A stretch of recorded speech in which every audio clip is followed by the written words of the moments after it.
이번 19대 대선 후보 인원이 역대 최다라는데 없다, 없어, 여기도 없다. 유명한 대선 후보 말고는 방송도 없고 기사도 없고 토론회도 지지율 따져서 비초청이란 이름으로 꼴랑 하나. 그래서 준비했다. 잘 모르는 후보들 중 시간 되시는 후보들 만나 그 생각을 들어봤다. 수많은 동서양 고전 인문학을 연구하다가 이제 제가 답을 얻은 게 양심 노트라는 이제 결실을 맺게 됐습니다. 진짜로 양심이 답이라면 복지 문제, 노동 문제 다 어떤 게 답이냐 이런 거에 대해서 많이 대화를 나누고 지난 촛불 전국 때 이게 더 이상 말로 떠들고 있을 게 아니라 지금 국민들은 지금 촛불을 들고 저렇게 타오르지만 자괴감에 빠질 수도 있겠다. 조금 지나면.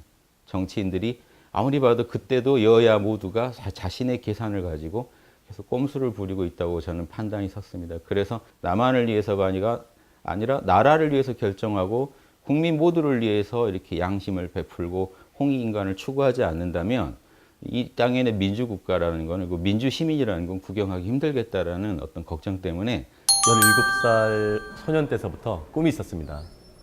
그 민족 통일된 대한민국을 만들고 싶었어요. 박근혜 대통령 그 탄핵 사태를 보면서 정치가 좀 바뀌어야 되겠다. 40대 기수가 나서서 통일 대한민국을 지금 빨리 만들지 않으면 우리가 대한민국의 어떤 국가적 위기가 닥쳐올 것이다. 통일이 답이다라는 슬로건.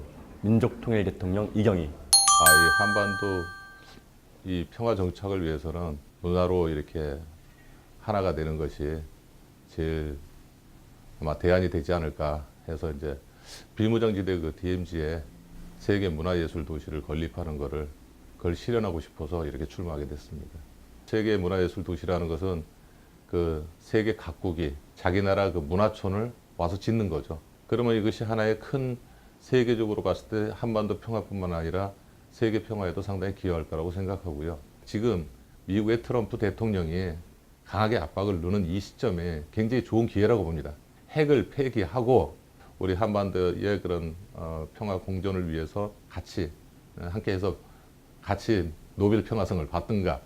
김정은 그 위원장이 만약에 노벨 평화상을 받는다면 지금 여러 가지 국제에서 신뢰 잃은 것도 다 회복될 것이고 좋은 대안이라고 생각합니다. 문재인 대통령 그 후보께서 전에 제시했던 게 사람이 먼저다 있었죠. 사람이 먼저. 근데 제가 느끼기엔 사람이 되는 게 먼저 같아요. 사람이 안 보여요. 사람다운 사람들이 좀 나와야 된다. 그러려면 속에 양심과 사랑을 품고 있어야 된다. 제가 생각하는 양심이라는 거는 확실하게 내가 당하기 싫은 일은 남한테 안 할 정도의 그 강력한 의지와 그런 실천력이 있는가. 내가 상대방이랑 원할 거는 확실하게 베풀 수 있는 그런 의지와 실천력 그리고 판단력이 있는가. 저는 이게 양심의 핵심이라고 봅니다. 그래서 그런 양심의 역량을 저는 이게 양심 경영 역량이라고 보는데요. 양심 경영 역량을 리더가 보여줘야 된다. 그걸 못 해주는 리더는 과연 그게 이제 진정한 리더십인가. 그래서 저도 뭐 부족합니다만 지금 후보분들이 더 분발하셔야 되지 않나. 왜냐하면 그런 보면은 공약 숙지도 안 돼 있는 경우가 많은 것 같고요. 공약도 앞뒤가 안 맞는 이런 경우는 사실 일관된 철학에서 나오지 않았다는 얘기죠. 단순히 공약을 제시하는 게 아니라 이 공약을 국민과 함께 만들어 가겠습니다. 왜? 국민이 주인이니까.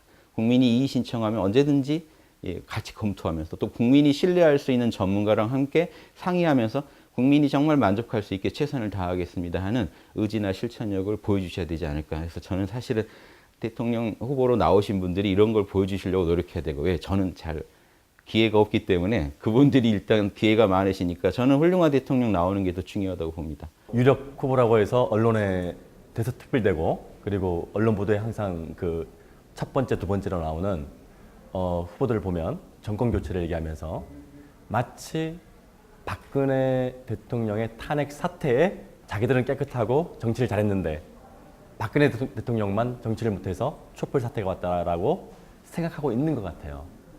착각이죠. 야당이 야당 역할을 제대로 했다면 과연 이 사태가 왔을까요? 그 친박과 비박 간의 공천의 갈등으로 인해서 국민들이 어쩔 수 없이 대안으로서의 야당을 찍어줬습니다. 반사 이익일 뿐이지 지금 나오는 제1후보, 제2 후보가 정치를 잘해서 지금의 어떤 그 지지를 받고 있는 게 아니거든요. 국민들도 알 것입니다. 새로운 국가를 경영할 수 있는 대안 세력이 없다 보니까 어쩔 수 없이 여가 무너졌으니까 야로. 40대 기수가 현재 대한민국을 이끌어야지만이 국민을 통합시키면서 그 통합된 힘으로 기성 정치권이 해결하지 못하는 국정 수행 과제를 신속하게 해결할 수 있고 그 에너지를 가지고 통일을 이룰 수 있고 세계에서 우뚝 선 최고의 국가 공동체 통일 대한민국을 만들 수 있습니다. 20일 동안의 짧은 시간 동안 노출되지 않고 많이 볼 수 없다는 부분으로 인해서 TV에서 계속 2명에서 5명만 보여줍니다. 근데 거기에 속지 마시고 진짜 인기투표가 아니거든요. 정말 대한민국을 위해서 그리고 통일을 위해서 누가 국정수행을 잘할 수 있는지 잘 판단해 주시기 바랍니다. 뭐 지금 인기투표하는 식으로 지금 대선이 가고 있는데 이건 아니지 않습니까? 그분들이 주목받는 거는 그건 당연하다고 생각합니다. 뭐 지금까지 정치적인 활동을 해온 것이나 뭐 정당의 크기나. 근데 이제 다만 저는 공약을 하나의 나무, 사과나무로 치면은 오염된 땅에다가 나무를 심으면은 과실이 잘 열리겠습니까?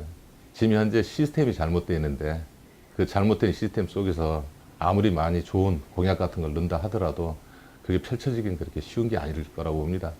공약보다는 국가를 진단하고 사회를 개혁한 다음에 척결할 건 척결하고 개선할 건 개선하고 그런 다음에 공약을 쓰면 더 좋은 결과가 나오지 않을까 그렇게 생각합니다.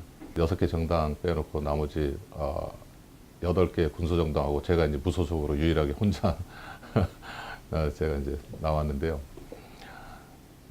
그냥 평상시에 드러나지 않다가 갑자기 나타났는데 누가 그렇게 신경 써서 이렇게 뭐 그런 건 욕심이죠. 욕심이고 지금부터 열심히 노력을 해서 주목받을 수 있게끔 여러 가지 활동을 잘해야 되겠죠.